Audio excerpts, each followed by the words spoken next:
আসসালামু আলাইকুম। Welcome back to Farzana রান্নাঘর। আজকের পর্বে আপনাদের জন্য নিয়ে এসেছি চিকেন শামি কাবাব। আসছে ঈদ, ঈদে আপনারা এটা তৈরি করতে পারেন কিংবা ইফতার আইটেমেও এটি রাখতে পারেন। সো কথা না বাড়িয়ে চলুন রেসিপিটি শুরু করা যাক। কাবাবটা তৈরি করার জন্য প্রথমেই লাগবে বুটের ডাল। ডালটাকে 1 ঘন্টার জন্য পরিমাণ মতো পানি দিয়ে ভিজিয়ে রাখবো।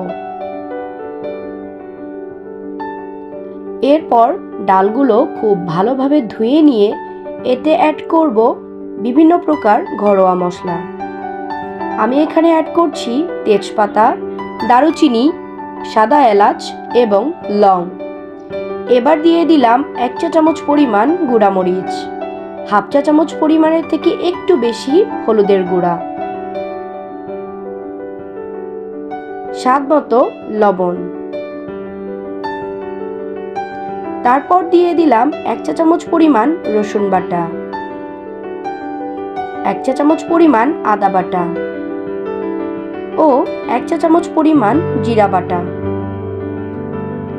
আরও অ্যাড করছি কাবাব মশলা। আপনারা চাইলে এই মশলাটা স্কিপ করতে পারেন। এ পর্যায়ে অ্যাড করছি চিকেন কিমা।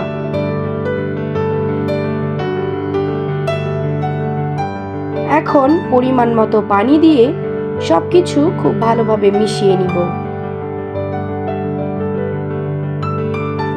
সবকিছু খুব ভালোভাবে মিশিয়ে নিয়ে ডালটা সিদ্ধ করে নিব।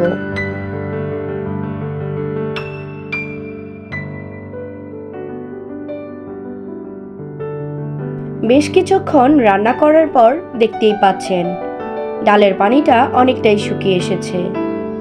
এখন ডালটা নামিয়ে ঠান্ডা করে ব্লেন্ডারে ব্লেন্ড করে নিলাম।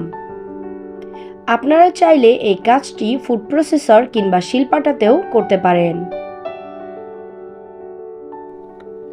ব্লেন্ড করা হয়ে গেলে এখন আমরা চলে যাব পেঁয়াজ বেরেস্তা করতে। চুলার আঁচ মিডিয়ামে রেখে পেঁয়াজগুলো হালকা ব্রাউন করে ভেজে নিলাম।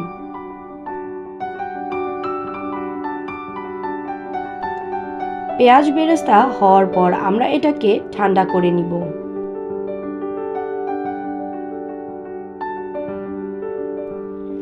এ পর্যায়ে ডালের মিশ্রণে অ্যাড করলাম পেঁয়াজ বেরেস্তা, 1 চা চামচ কাবাব মশলা, আরও দিয়ে দিলাম ব্রেড ক্রাম্বস। এবার সম্পূর্ণ মিশ্রণটাকে ভালোভাবে মিক্স করে নিব। এখানে একটা টিপস শেয়ার করছি। আপনাদের মিশ্রণটি যদি বেশি নরম হয়ে যায় সেক্ষেত্রে আপনারা ব্রেড ক্রাম্বসের পরিমাণটা একটু বাড়িয়ে দিবেন, আর মিশ্রণটি যদি ড্রাই হয়ে যায় সেক্ষেত্রে ডিম অ্যাড করবেন। এখানে আমি একটি ডিম অ্যাড করলাম এবং সামান্য লবণ মিশিয়ে ভালোভাবে মিশিয়ে নিলাম। মিশ্রণটি খুব বেশি নরম করা যাবে না, আবার বেশি ড্রাইও করা যাবে না। এ পর্যায়ে কিছুটা কুকিং অয়েল অ্যাড করলাম। এতে করে মিশ্রণটি আরও বেশি স্মুথ হবে। এবার কাবাবটাকে শেপ দেওয়ার পালা। কাবাবের শেপ দেওয়ার আগে অবশ্যই হাতে কিছুটা তেল মাখিয়ে নেবেন, এতে করে শেপটা সুন্দর আসে। আমি অল্প কিছুটা মিশ্রণ হাতে তুলে নিলাম। কাবাবের সাইজটা ডিপেন্ড করবে আপনার উপর যে আপনি ঠিক কত বড় কাবাবটা বানাতে যাচ্ছেন। এবার মিশ্রণটাকে প্রথমে রাউন্ড শেপ দিয়ে তারপর হাতের তালুতে রেখে চ্যাপ্টা করে নিতে হবে। এখানে আসলে বলার মতো কিছুই নেই, আপনাদেরকে ভিডিও দেখেই বুঝে নিতে হবে। তবে কাবাবের শেপটা দেওয়ার সময় অবশ্যই খেয়াল রাখতে হবে যেন কাবাবের গায়ে কোনো ফাটল বা ক্র্যাক না থাকে।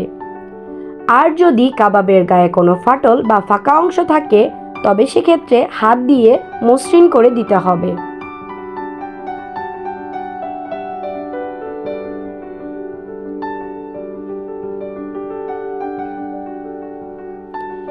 এভাবে আমি একই প্রসেসে সবগুলো কাবাব বানিয়ে নিলাম। আমার কাবাবগুলোর শেপ কিন্তু দেওয়া শেষ।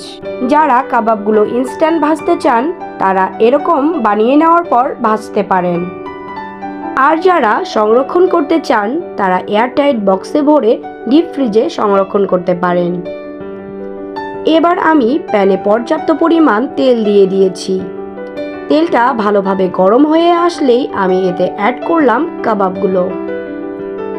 আমি কাবাবগুলো ডিপ ফ্রাই করে নিচ্ছি।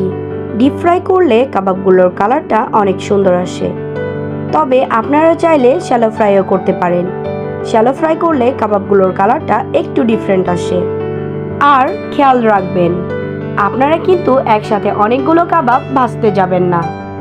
চেষ্টা করবেন ছোট ছোট ব্যাচে কাবাবগুলো ভেজে নেওয়ার। যেহেতু এই কাবাবের সবকিছুই আগে থেকে কুক করা আছে, তাই এটাকে খুব বেশি সময় ধরে ভাজার দরকার নেই।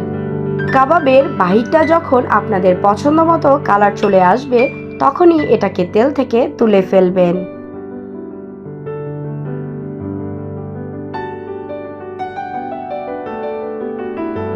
এভাবে আমি একই প্রসেসে বাকি কাবাবগুলো বানিয়ে নিলাম।